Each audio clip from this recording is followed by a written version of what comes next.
Assalamualaikum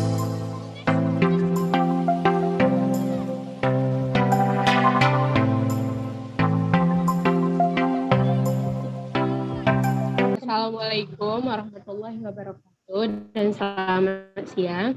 Di sini kami dari kelompok 1 statistika, kami akan membahas soal nomor 1. Nah, sebelum ke soal, ada baiknya kami memperkenalkan diri terlebih dahulu, yaitu yang pertama, saya sendiri Nurul Isnaini, Aulia Rahma, Alicia Arnope Munte, Aziza Arbarambe, Agnes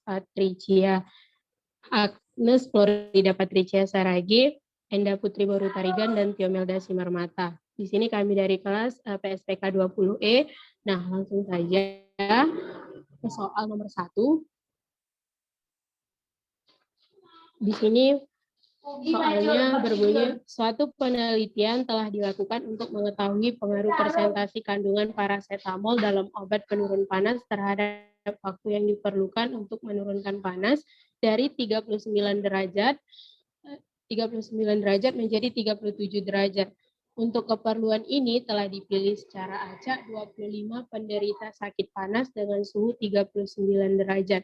Dari usia yang hampir sama dan tanpa keluhan sakit yang lain, ke-25 pasien tersebut dibagi secara acak menjadi 5 kelompok dan masing-masing kelompok yang terdiri dari 5 orang tersebut diberi obat penurun panas dengan presentasi kandungan parasetamol tertentu.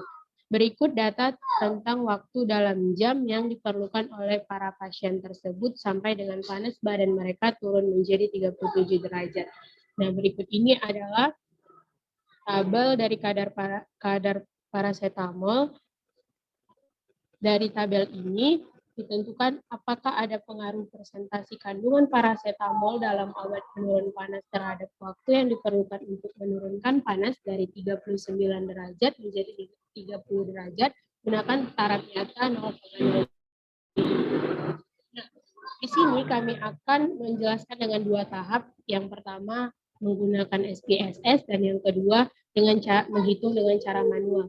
Nah, untuk yang pertama itu kami akan menjelaskan menggunakan SPSS. Nah, yang pertama itu akan dijelaskan oleh Aulia. Kepada Aulia, saya persilahkan.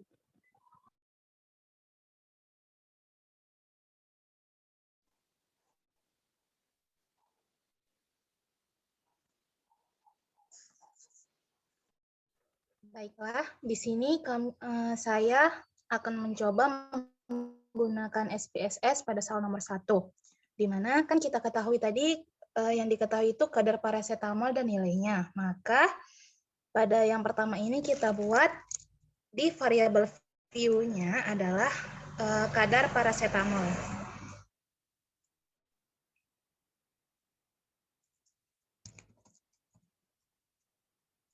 Kemudian type-nya kita pilih numerik. Desimals-nya karena kita tidak ada memakai angka yang desimals, maka kita klik 0 di sini.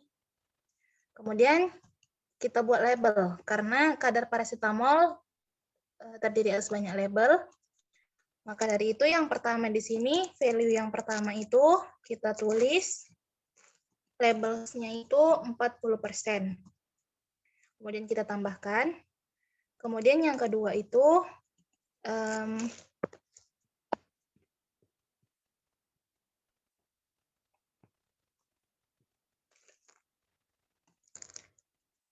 berapa persen teman-teman? Bisa dibacakan?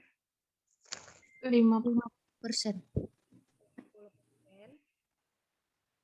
Kemudian yang ketiga labelnya itu? Yang ketiga 60%. 60%. Kemudian, oke, tunggu. Kita add. Kemudian yang keempat. Yang keempat 75%. Ya, yang kelima. Yang kelima 90%. Baiklah, sudah kita add seperti ini, kita klik OK. Kemudian ini measure, kita klik nominal. Kemudian untuk kotak yang kedua, karena yang diketahui itu kadar parasetamol dan nilai, maka kotak yang kedua ini kita tulis nilai. type-nya adalah numerik, desimalsnya kita atur 0, kemudian measure-nya kita atur nominal. Setelah sudah terbentuk seperti ini, kita ke data view. Data view. Di sini kita masukkan data-data yang sudah tersedia. Tadi 40% saya tandai dengan label 1, maka di sini kita buat label 1. Dengan nilainya yang pertama, apakah teman-teman bisa membacakannya? Yang pertama itu 7. 7, kemudian yang kedua itu adalah 6. Yang ketiga adalah 9. 9. Yang keempat 4. 4. Dan yang kelima 7. sudah terinput 5 data 40%, kemudian kita ke kadar paracetamol yang 50%. Tadi saya beri dengan label nilainya itu 2. Angka yang pertama adalah 9. 9, kemudian Yang kedua itu 7. 7, Yang ketiga itu 8. 8, yang keempat 6. 6, dan yang terakhir adalah 9. baiklah. Setelah kadar paracetamol 50% sudah siap, kita masuk ke yang 65%, 60%. Sini saya beri tadi label 3, nilainya adalah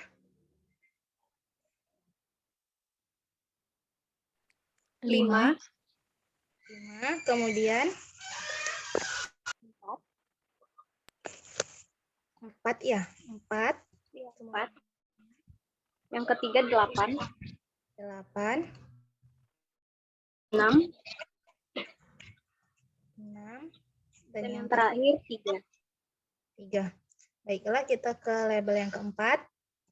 Data yang pertama adalah 3, 3, data yang kedua 5, 5, data yang ketiga 2, 2, data yang keempat 3,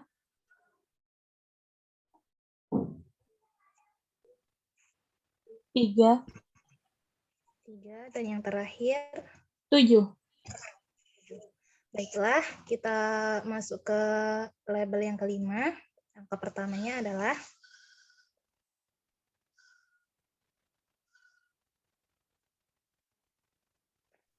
2, 2, kemudian 3, 3, kemudian 4, 4,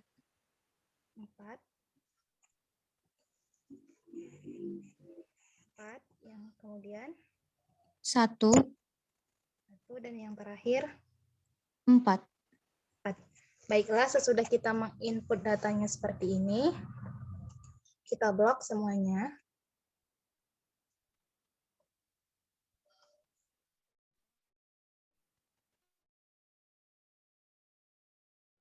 Kemudian itu one way ANOVA. Karena yang akan dicari itu adalah nilainya, maka nilai kita pindahkan ke dependent list. Kemudian faktornya itu adalah kadar paracetamol. Sesudah seperti ini, langsung saja kita okekan.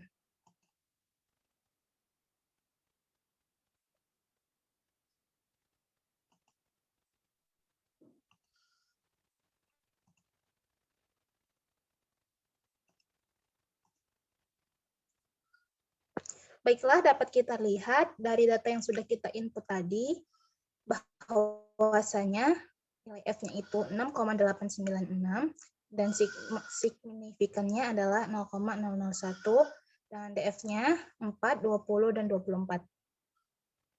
Sekianlah hasil dari SPSS yang telah kami gunakan. Saya kembalikan kepada moderator.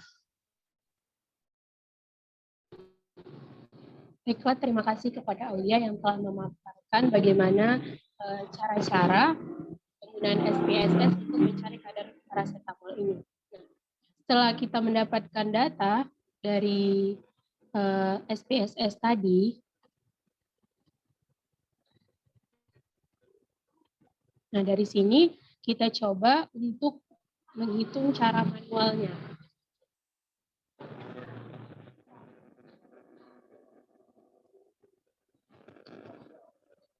Untuk cara manualnya,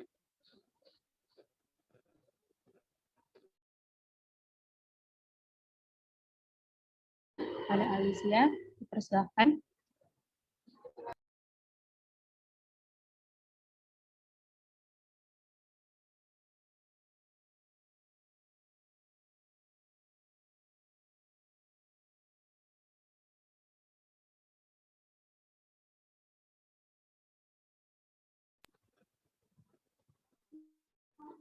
Host, tolong ke bawah lagi, langsung ke jawaban.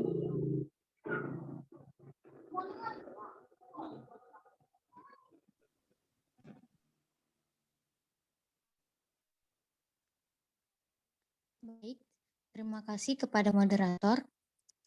Yang pertama, untuk menjawab soal-soal nomor 1 tersebut, kita harus mencari Y, yang mana Y rumusnya yaitu jumlah data 1 ditambah dengan jumlah data 2, ditambah dengan jumlah data 3, dan ditambah dengan jumlah data 4, ditambah dengan jumlah data 5. Yang mana Y yaitu jumlah data 1, 33, ditambah jumlah data 2, 39, ditambah jumlah data 3, 26, ditambah jumlah data 4, 20, dan ditambah jumlah data 5 yaitu 14. Hasilnya yaitu 132. Kemudian mencari FK, yang mana rumus mencari FK yaitu Y per A dikali R. Yang mana Y kuadrat itu yaitu 132 pangkat 2 per A5 dikali R5. Maka nilai AFK yaitu 696,96. Saya kembalikan ke moderator. Baiklah, itu adalah singkatan dari faktor koreksinya. Nah, sebelum masuk ke nilai Y tadi, ada baiknya kita itu membuat tabel pembantu untuk kita nanti dapat melihat nilai signifikan dari tabel itu yang telah kita cari secara manual. Nah, lanjut akan dilanjutkan oleh si Agnes. Kepada Agnes, dipersilakan. Terima kasih kepada moderator. Setelah kita mencari nilai Y dan FK tadi, selanjutnya kita akan mencari nilai dari JKT atau jumlah kuadrat total. Di mana rumus JKT yaitu Y kuadrat dikurang FK, di mana Y adalah jumlah semua data yang telah dikuadratkan, dan FK tadi kita telah menemukan nilainya yaitu 696,96.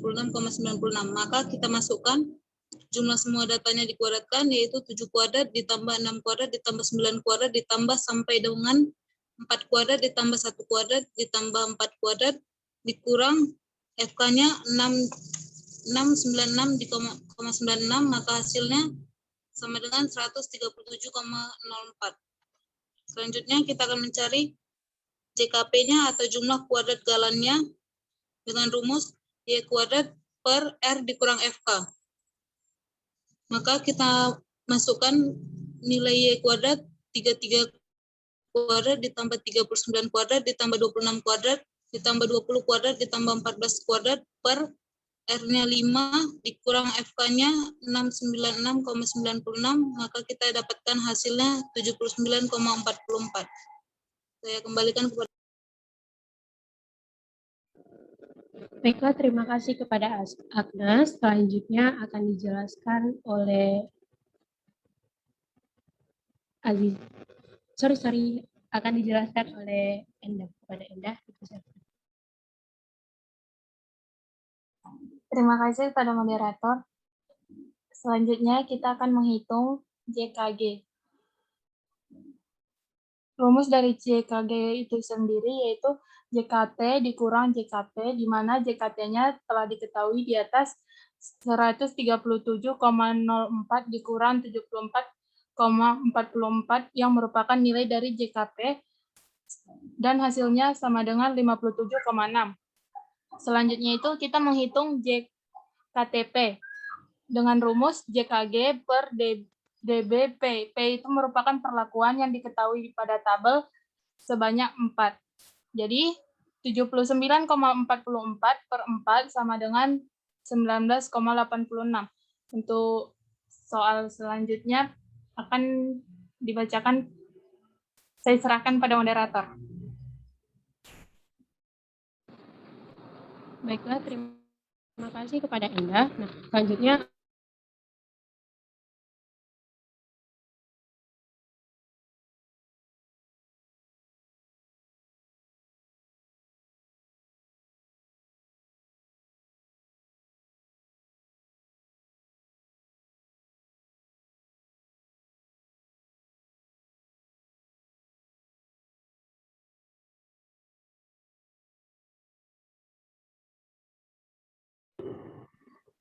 baiklah, selanjutnya akan dijelaskan oleh Aziza kepada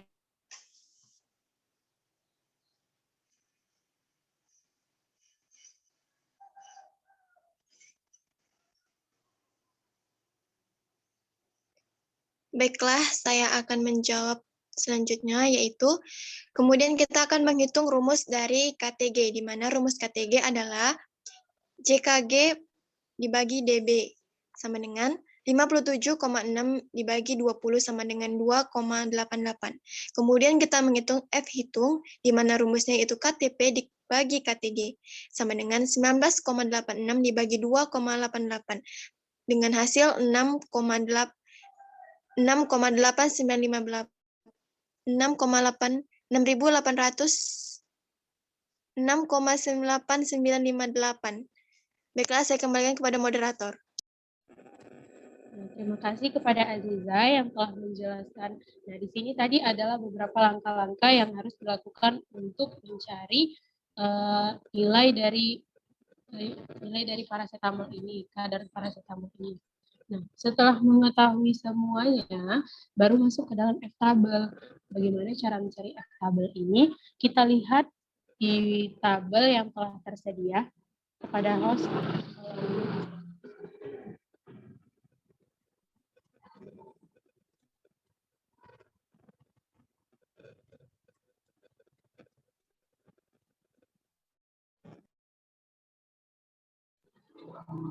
Nah, untuk mencari F-tabel, kita lihat pada tabel ini, dilihat di sini bahwa perlakuannya itu adalah yang keempat, di mana perlakuan itu disebut sebagai pembilang.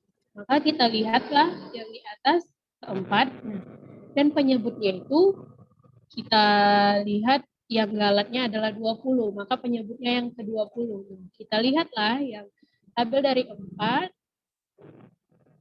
ke 20, maka nilainya sama dengan 2,87.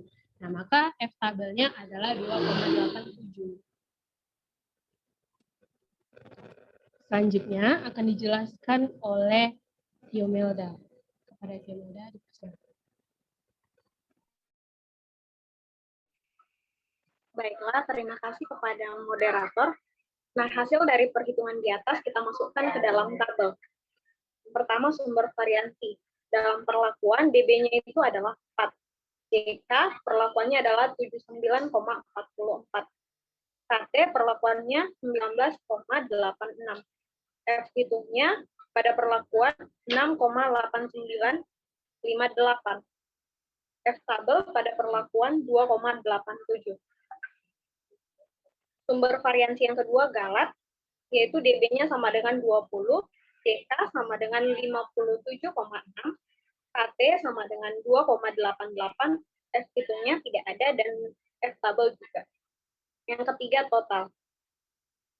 Dari perlakuan dan galat, maka ditotalkan dia, hasilnya ialah 24, JK hasilnya 137,04, KT tidak ada, F hitung juga tidak, dan begitu juga dengan F tabel. Nah, dari tabel di atas terlihat bahwa F hitungnya lebih besar dari F tabel. Maka dapat disimpulkan hal H0 ditolak. Kesimpulan dari perhitungan ini ialah rata-rata waktu yang diperlukan untuk menurunkan panas badan dari 39 derajat Celcius menjadi 37 derajat Celcius tidak sama untuk kelima kadar paracetamol tersebut. Selanjutnya saya kembalikan kepada moderator. Baiklah, terima kasih kepada teman-teman yang sudah membantu menjelaskan bagaimana cara mencari dan menggunakan SPSS untuk mencari ANAVA, nilai ANAVA atau analisis variansi. Nah, dari situ kalau dari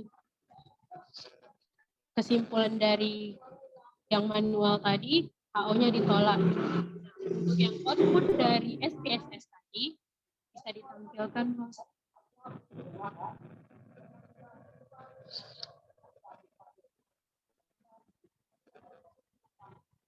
Nah, kalau kita lihat dari output yang di SPSS tadi, kita lihat adalah nilai signifikan, di mana nilai signifikannya itu kurang dari 0,05, maka H0-nya ditolak. Nah, berarti untuk pengerjaan SPSS dan pengerjaan manual kita sudah benar.